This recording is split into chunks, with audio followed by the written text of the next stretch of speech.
아내가 재미있는 이야기를 하더라고요. 글꽃 초등학교 앞을 지나가는데 두 아이가 하는 대화였어요. 너 공중전화 아니? 몰라? 아, 공중에서 하는 전화?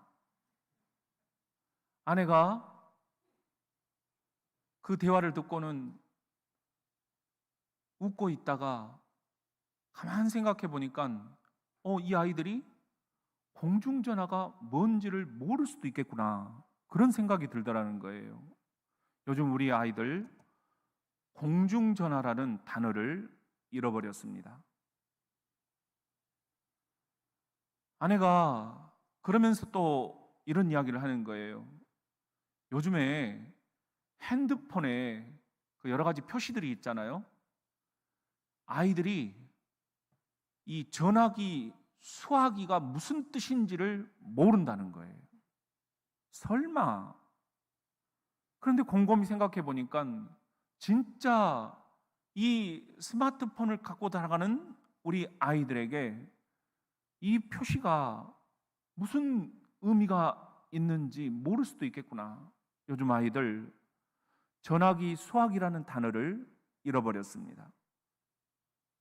여러분, 하루살이가 뭔지 아시죠? 하루밖에 못 산다. 실은 유충에서 성충이 되기까지 3년이 걸린대요. 그리고는 3년이 딱 돼서 성충이 되면 날개가 펴지는데 딱 날개 단지 하루만 살고 끝. 이 하루살이가 어느 날 너무 가을 하늘 아래 심심했던지 옆에 나무를 보니까 다람쥐가 오르락 내리락, 그리고는 이 도토리를 여기 물었다 저기 물었다 노는 게 너무 재밌는 거예요. 나도 껴주라. 그래? 이리 와. 다람쥐하고 실컷 놀았습니다. 다람쥐가 나무를 오르락내리락 할 때 이 하루살이도 싱싱 쌩쌩 날아다니면서 놀았고요. 도토리를 여기 놓았다 저기 놓았다 할 때 장난을 치고 방해하고 정신없이 놀았습니다. 그러다 석양이 지는 거예요. 다람쥐가 이렇게 얘기를 합니다. 야, 오늘 진짜 재밌었지? 우리 내일 또 놀자. 내일? 내일이 뭐야? 하루살이는 내일이라는 단어를 이해할 수가 없었습니다. 하루살이에게는 내일이라는 단어는 없었기 때문입니다.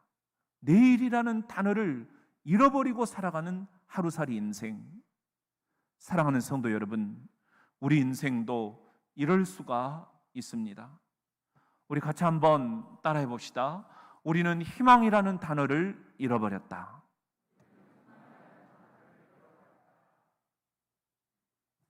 저는 고등학교 때 별명이 두 가지였어요. 하나는 신동, 신기한 동물의 줄임말이라나?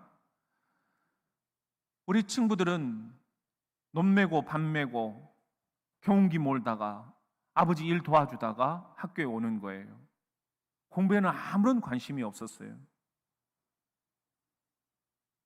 한 반에서 한 2명 정도 대학을 가고 나머지는 그냥 어떻게 하면 농사를 지을 건가, 그런 생각들 뿐인 거예요.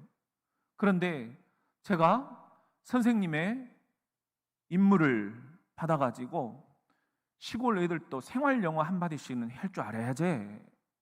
민병철 생활영어를 아침에 텔레비전에서 듣고 즉석에서 그것을 외워가지고 학교에 와서 아이들에게 가르치는 거예요. 아침 시간마다 애들이 깔깔깔깔 웃는 겁니다. 영어에는 아무런 관심 없어요. 그냥 내가 나와서 친구들 앞에서 영어를 가르친다는 것, 그게 신기한 거예요. 신기한 동물이시. 그러다가 햄버거 가게가 땅끝에 하나가 생겼습니다. 친구들이 햄버거 하면서 사 먹는데 지나가면 나도 와서 먹으라는 거예요. 친구들이 그렇게 저를 그냥 아껴해 줬어요. 그런데 이 친구들이 나한테 하는 말들이 있었어요. 햄버거, our hope 이러면서 막 저한테 이렇게 엄지척을 해주는데 나는 그게 너무 고맙고 너무 진심으로 다가와 나를 이렇게 힘을 내게 해주는 그런 말들이었어요. 그런데 이번에 설교 준비를 하면서 깨달았습니다. 내가 친구들이 해준 말 가운데 앞단어 햄버거 이 현복이랑 이름이 비슷하다는 거예요. 그러니까는 햄버거만 나는 기억하고 있었던 거예요. 그런데 친구들이 나에게 해준 뒷단어 our hope 너는 우리 반의 희망이야. 너는 우리 학교의 희망이야. 이 희망이라는 단어를 잊어버리고 살았던 것입니다. 친구들에게 나는 햄버거가 아니라 그들의 희망이었다라는 것을. 사랑하는 성도 여러분, 어떻습니까? 여러분도 이 희망이라는 단어를 잃어버리고 살고 계시지는 않습니까? 희망이란 도대체 무엇입니까? 국립국어원 표준국어대사전에 희망이란 어떤 일을 이루거나 하기를 바람 이렇게 되어 있어요. 비슷한 말로는 소망. 그래서 그런지 우리가 잘 알고 있는 고린도전서 13장 13절, 자 시작. 그런즉 믿음, 소망, 사랑 이 세 가지는 항상 있을 것인데 그 중에 제일은 사랑이라. 한 가지 중대한 문제가 생기는 거예요. 우리의 그리스도인들의 언어 가운데 희망이라는 단어가 상실되고 있다라는 것. 요즘에 나오는 새로운 한글 성경들에서는 hope를 소망 대신에 희망이라고 번역을 하려는 몸부림들을 볼 수가 있습니다. 고린도전서 13장 13절 현대인 성경에 보면은 그러므로 믿음, 그 다음에 뭐죠? 희망, 사랑 이 세 가지는 항상 남아있을 것이며 그 중에 제일 큰 것은 사랑입니다. 한자로 희망, 바랄 희자에 바랄망, 바라고 바라는 것, 간절히 바라는 것이 희망입니다. 라틴어로 희망은 스페스입니다. 스페로 스페라, 나는 희망한다, 너도 희망하라. 유명한 격언이죠. 둠 스피로 스페로, 숨쉬는 한 나는 희망한다. 이것도 유명한 말입니다. 그런데 우리는 지금 이렇게 중요한 단어 희망이라는 단어를 잃어버린 채 살아가고 있습니다. 왜 우리는 희망을 말하지 않을까? 그것을 심각하게 접근하고 있는 책이 희망의 목회 상담이라는 책입니다. 앤드류 레스트라는 목회 상담학자가 쓴 책인데 저에게 너무 가슴 깊이 다가와서 한국 교회에 한번 소개를 해보았어요. 신학교마다 이 교재를 쓰고 있다, 그런 이야기를 듣고 있습니다. 이 책의 핵심은 그겁니다. 목회와 상담에서 오늘날 왜 희망이라는 단어가 사라져 버렸느냐? 상처라는 단어는 많이 쓰면서도 희망이라는 단어는 왜 말하지 않느냐? 제가 이렇게 아파 보니까 아프기 전에 번역을 했던 이 책의 통찰이 더 강하게 다가왔어요. 혈액투석, 신체장애, 정신장애, 암, 치매, 이런 아파하는 교인들, 그들을 돌보는 가족들, 그들을 위한 목회에서 내가 지금 놓치고 있는 것이 무엇인가? 아니, 어디가 아프지 않더라도 목회라는 말은 영혼의 돌봄이라는 뜻인데 내가 교인들의 영혼을 돌보는 데서 놓치고 있는 것이 지금 무엇인가? 그것은 희망이 아닌가? 희망을 북돋워주고 절망과 맞서 싸우는 일, 이것이 목회의 가장 중요한 책임이요 특권인데 내가 이 희망을 놓쳐버리고 있는 것은 아닌가? 상처 입어 치유가 필요할 때 가장 중요한 주동력은 희망입니다. 영적으로 지도가 필요할 때 가장 중요한 주제는 역시나 희망입니다. 당황하여 교인들이 격려가 필요할 때 그때 가장 중요한 것도 희망입니다. 교인들 간에 소원해져 가족들 간에 멀어져서 화해가 필요할 때 가장 중요한 단어 역시 희망입니다. 과거의 상처를 분석하는 것보다 미래의 성장에 주목할 필요가 있을 때 역시 중요한 것이 희망입니다. 몸, 마음, 일, 놀이, 인간관계, 생태계, 영성 이 7가지가 따로따로 놀지 않고 전인적으로 건강할 필요가 있을 때 역시 중요한 것은 희망입니다.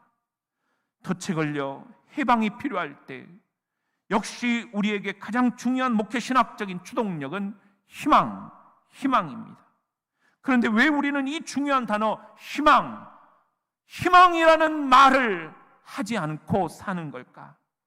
오히려 희망을 경시하는 요즘 세태 하여 영성 지도자 헨리 나웬도 상처 입은 치유자라는 책에서 제3장을 희망 없는 인간을 위한 사목이라는 건 목회라는 말이에요. 헨리 나웬도 꿰뚫어 보는 게 있어요. 현대인의 상처 가장 깊은 곳에도 희망을 잃어버렸기 때문이다. 희망을 잃어버렸기 때문이다. 사랑하는 성도 여러분, 그렇다면 하나님께서는 이 희망에 대해서 어떤 생각을 갖고 계실까요? 우리 같이 한번 따라해 봅시다. 하나님의 생각은 분명하다. 오늘 본문 말씀 에레미야 29장 11절 시작. 여호와의 말씀이니라. 너희를 향한 나의 생각을 내가 아나니 평안이요 재앙이 아니니라. 너희에게 미래와 희망을 주는 것이니라. 여러분에게 미래와 희망을 주는 것, 이것이 하나님의 생각입니다. 하나님의 생각은 이렇게 분명합니다. 믿으십니까? 또 우리가 믿는 예수님은 희망에 대해서 어떤 생각을 갖고 계시는 걸까요? 마태복음 12장 20절 21절에 보면 예수님은 약한 자를 짓누르지 않으며 가장 작은 자의 희망도 억누르지 않으리라. 예수님은 모든 싸움을 마지막 승리로 끌어가리니 그의 이름이, 예수의 이름이 온 세계에 무엇이 되리라? 희망이 되리라. 온 세계에 희망이 되게 해주시겠다는 것, 이것이 예수님의 생각입니다. 예수님의 생각 또한 이렇게 분명합니다. 그렇다면 성령님은 희망에 대해서 어떤 생각을 갖고 계시는 걸까요? 로마서 15장 13절, 그러므로 나는 희망을 주시는 하나님께서 여러분에게 믿음에서 오는 행복과 평화를 넘치게 베풀어 주시기를 기도합니다. 또 여러분 속에 역사하시는 성령의 능력을 통해 여러분이 무엇으로? 희망으로 넘치게 해주시기를 기도합니다. 성령님의 생각도 이렇게 분명하다는 것, 여러분을 희망으로 넘치게 해주시겠다는 것. 사랑하는 성도 여러분, 3층과 2층 그리고 지금 유튜브로 또 카페에서 각자 삶의 자리에서 여러분 인생의 고단한 길들을 걸어가게 계시죠. 지친 일상, 상처 입은 삶. 우리는 이 속에서도 희망이라는 단어를 발견하고자 합니다. 어떻게 말인가요? 어떻게 말인가요? 같이 한번 따라해 봅시다. 말에 눌리지 마라.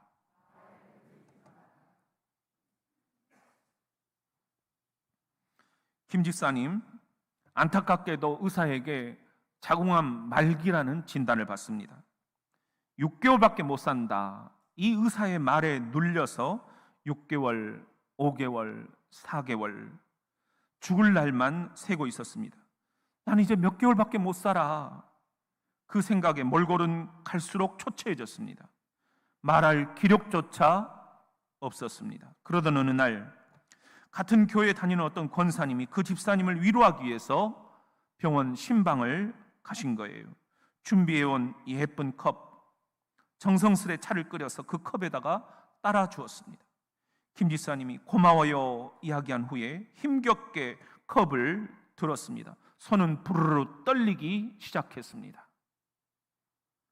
김 집사님이 입 가까이 컵을 댄 뒤 마시려고 하는 순간 컵에 쓰여 있는 매직 글씨가 눈에 확 들어오는 게 아니겠습니까?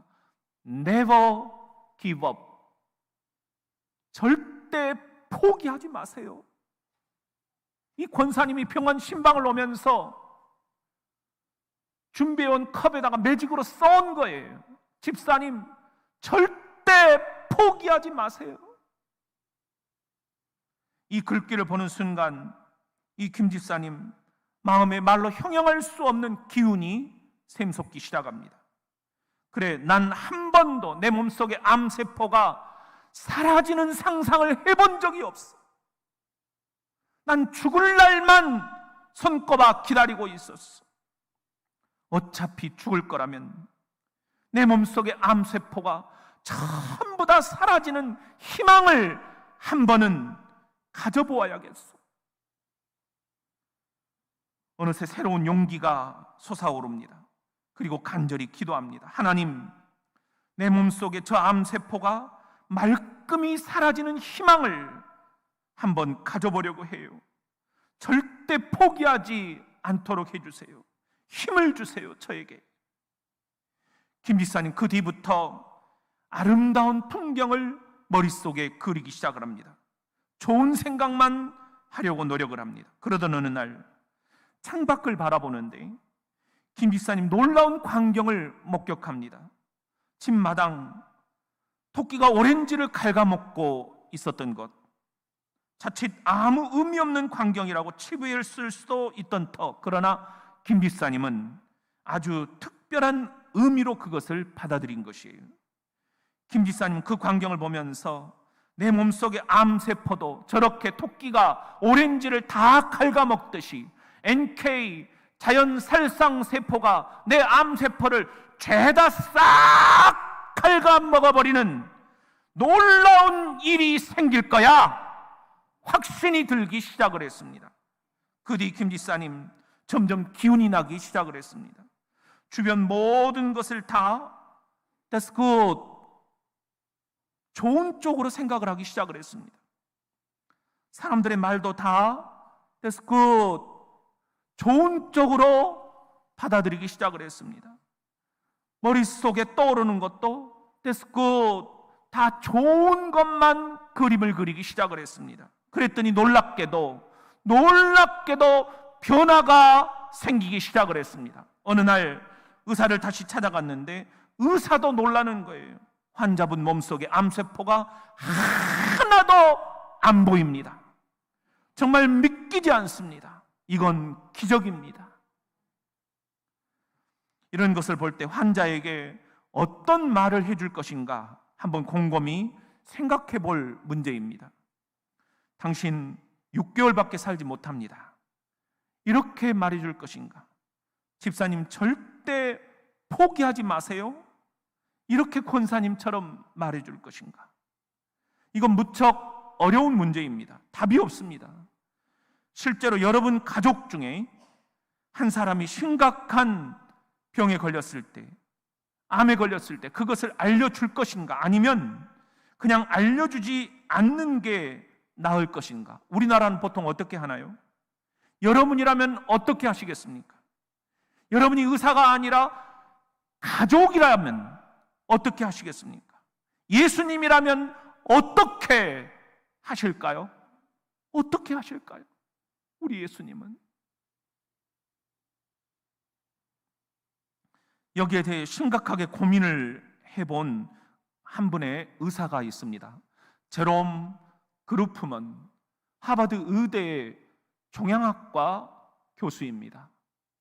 이분이 수많은 임상 30년 동안에 지켜본 환자들, 그리고 그들이 치료받는 그 과정들을 한 권의 책으로 써냈는데요. 그 책의 이름이 바로 희망의 힘. 제가 번역을 한다면 희망이 주는 치유의 힘. 여러분, 30년간 이분이 임상 현장에서 경험한 세 부류의 의사들이 이 책에 기록이 되어 있습니다. 첫째는 아주 단도직입적으로 당신은 6개월 후에 죽게 됩니다. 아주 냉정합니다. 나중에 탈이 없도록. 두 번째는 그냥 잘 될 거예요. 거짓 희망을 말하는 의사들. 그래서 환자나 가족들이 채 죽음에 대한 준비와 작별 인사를 할 시간을 놓치고 마는 안타까움들. 세 번째는 자신이 아팠을 때 다가와 주었던 의사들이 있습니다. 희망이라는 의학적 실마리 그 한 가닥을 발견해내고 환자인 자신과 소통하기 위해서 끊임없이 노력했던 그 의사들. 제롬 그루프먼은 희망이란 소통이다 조심스럽게 꺼내놓습니다. 환자에 대한 의학적인 지식, 환자에 대한 상세한 정보, 환자 주변 사람들이 어떤 사람들인가, 환자가 믿는 하나님은 어떤 하나님상인가, 환자가 세상과 교감하는 방식은 어떤 식인가, 그런 것들과 끊임없는 소통 없이는 정확한 현실 파악이 불가능하고 믿음과 기대가 자리하지 못하다는 것, 현실이 왜곡되면서 희망의 얼굴마저도 왜곡되어 버린다는 것. 제롬 그루프먼은 현대의학의 불완전함을 채워줄 열쇠를 희망, hope, 희망이라는 단어에서 발견합니다. 하나님을 믿는 신앙인으로서 아주 신앙적인 고뇌가 녹아져 있습니다.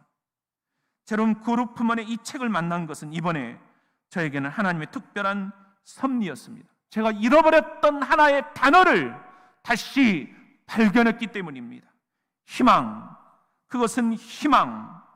제롬 그루프먼이 세계 최고의 석학들이 모인다는 하버드 의대에서도 배우지 못한 단어 희망, 그 희망이 첨단 의학적인 근거를 갖고 있다는 사실을 하나하나 그가 설명에 들어갈 때 제 가슴 속에 희망이 다시 불타오르기 시작을 했습니다. 아, 세상에 이런 의사도 있구나. 저는 지금 다 나은 게 아닙니다. 아직도 고통의 긴 터널을 지나고 있습니다. 이번에 두 번째 결과를 듣고 왔는데요, 머릿속에 있는 암이 깨끗이 사라졌다라는 그런 의사의 진단이었습니다. 폐에 있는 것도 지난 2달 전보다 더 절반 이상으로 확 쫄아들었다라는 그런 진단이었습니다. 그러나 아직도 끝이 보이지 않습니다. 어느 때까지 지속될 것인가? 내가 과연 이겨낼 수가 있을까? 이런 때 주변 사람들의 말이 매우 중요하다는 것을 느낍니다. 아프다는 설교 이제 듣기 싫다, 그런 말이 나올까 매우 조심스럽습니다. 그러나 제 설교는 지금 그 어느 때보다 진심입니다. 어디서 베껴 쓸 수도 없습니다. 억지로 웃을 수도 없습니다. 억지로 울 수도 없습니다. 다 진심입니다. 진심입니다. 그게 치료에 도움이 된다라는 의사의 말씀 때문에 그냥 내 감정을 그대로 표출을 하려고 마음을 먹고 있는 것입니다. 하여 가슴으로 들어주시고 아멘으로 화답해 주시고 사랑으로 격려해 주시는 여러분의 희망적인 말씀 한마디 한마디가 얼마나 힘이 되는지 모릅니다. 정말 감사합니다. 여러분이 함께여서. 그리고 저는 설교 준비를 하면서 하나 더 깨달은 게 있습니다. 아내는 제가 지금 5개월째지만 아직까지 한 번도 절망적인 말을 하지 않았다라는 것. 아내가 참 고맙다라는 생각, 제가 절망적인 말을 내뱉을 때도 있습니다. 아내는 그런 때도 항상 희망적인 말로 다가와 주었습니다. 제가 기도드릴 힘을 잃었을 때도 있었습니다. 아내는 그럴 때에도 항상 항암 식탁을 차려주면서 희망적인 기도를 해주고 있습니다. 5개월째. 그것은 거짓 희망이 아닙니다. 있는 그대로입니다. 어렵지만, 앞이 아직 보이지 않지만 우리 부부에게도 반드시 희망은 있다. 그 희망을 바라보게 해주는 영혼의 언어들이었습니다. 절망, 그것은 한자로 끊을 절, 바랄 망, 바라는 것이 끊어져 버렸다라는 뜻입니다. 희망이 없다라는 뜻입니다. 빠져나갈 길, 출구가 보이지 않는다는 뜻입니다. 미래로 나아갈 수 있는 길이 전혀 없다라는 뜻입니다. 완전히 승리했다, 완치했다, 그런 느낌일랑 결코 있을 수가 없다라는 그런 뜻입니다. 절망하여, 절망은 죽음에 이르는 병, 키에르케고리의 말이지요. 절망을 치유하는 명약, 그것은 희망밖에 없습니다. 셰익스피어의 말이지요. 절망의 겨울은 언제나 희망의 봄이 오면서 끝이 납니다. 까미의 말입니다. 모든 절망의 구름에는 반드시 희망의 은빛 테두리가 쳐져 있습니다. 신라곤의 작가 존 밀턴의 말입니다. 고단한 인생길, 힘든 일이 계속 이어지고 앞으로도 이어질 테지만 그래도 희망은 반드시 있다는 뜻이 아니겠습니까? 그러므로 여러분, 우리 절망을 선동하는 말에 눌리지 맙시다. 절망을 선동하는 사람들 말 대신 희망을 주시는 하나님 말씀, 성경 말씀을 붙잡읍시다. 로마서 15장 4절, 성경 말씀은 우리에게 인내를 가르치고 용기를 주어 장래에 큰 희망을 가지게 하려고 기록된 것입니다. 사도 바울도 데살로니가 교인들에게 희망을 강력히 촉구합니다.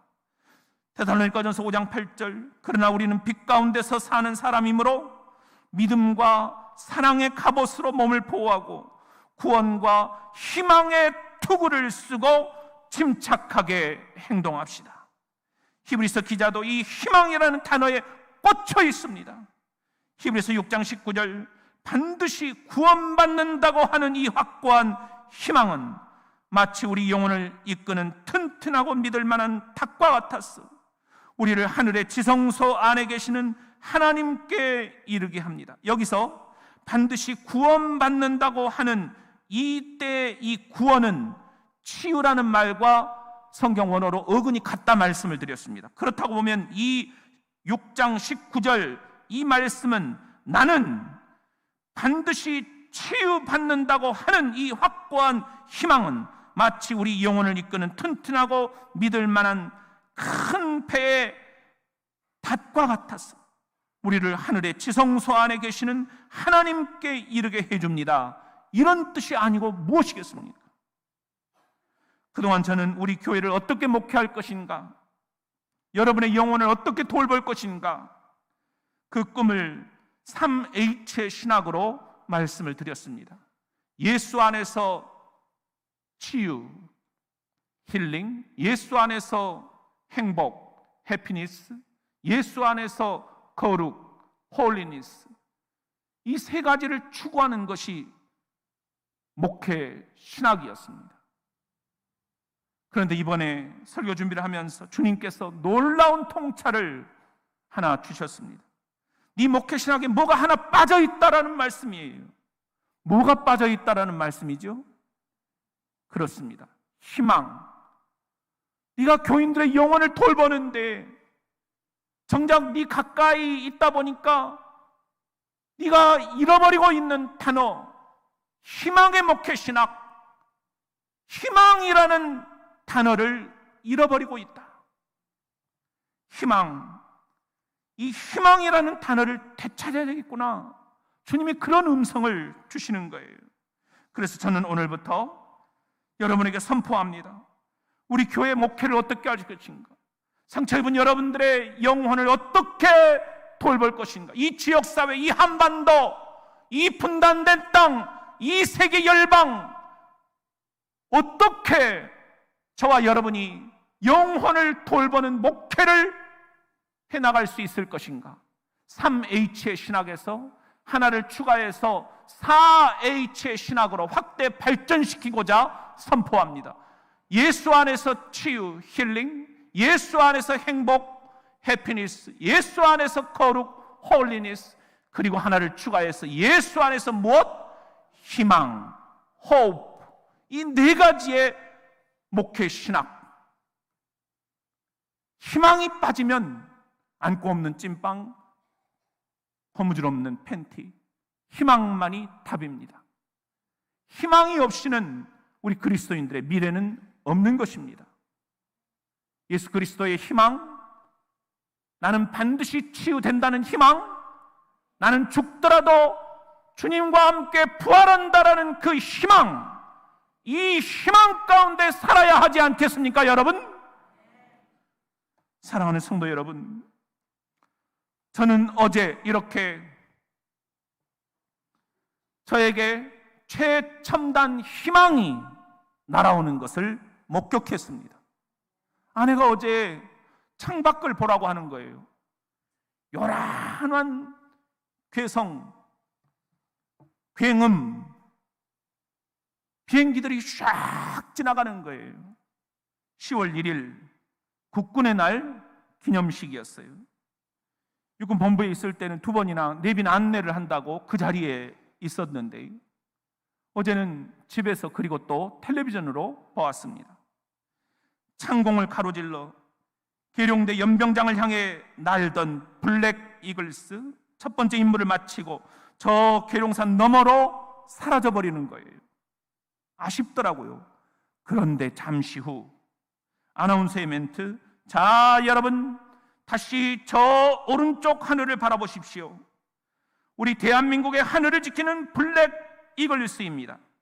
그때 저 계룡산 너머 구름을 뚫고 점점 더 선명하게 그 웅장한 위용을 드러내며 다가오는 블랙 이글스 팔각 편대. 우리 인생도 이와 같습니다. 언제부턴지 모르지만 내 인생 저 산 너머 저 구름 속으로 사라져버린 이름 희망. 아, 희망이요. 그러다 이번에 희망아 돌아오라 불렀더니 놀랍게도 내 인생 저 짙은 구름을 뚫고 점점 더 선명하게 그 웅장한 위용을 드러내는 희망의 블랙 이글스. 그래서 희망 멘토였던 차동엽 신부가 쓴 책 희망의 귀환을 보면 이런 말이 나옵니다. 희망을 부르면 희망이 돌아온다. 너무 맞는 말 아니에요? 그래서 우리 같이 한번 이렇게 크게 외쳐보면 어떨까요? 희망아 돌아오라. 희망아 돌아오라. 자 여러분 보이지 아니하십니까? 저 계룡산 저 짙은 인생의 구름 너머 저 웅장한 위용을 떨치면서 다가오는 희망의 블랙 이글스 팔각 편대.